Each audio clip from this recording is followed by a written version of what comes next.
Hi, department-wise budget plan can be created very fast in simpliRP ERP.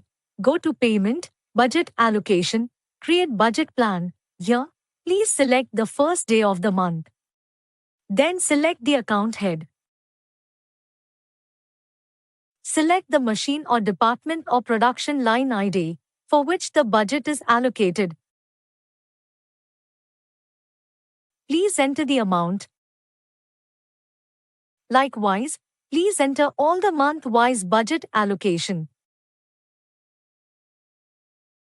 Please note, this is the additionally chargeable module. This module is accessible only to top management.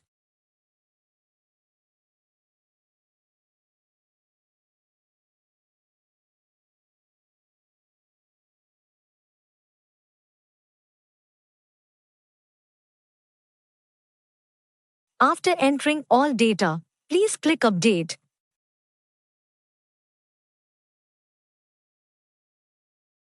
When you select the same month period, system will show you the previously entered data at the bottom. If required, you delete the same and re-enter the budget allocation again. simpliRP is the easiest way to manage your organization. Thank you.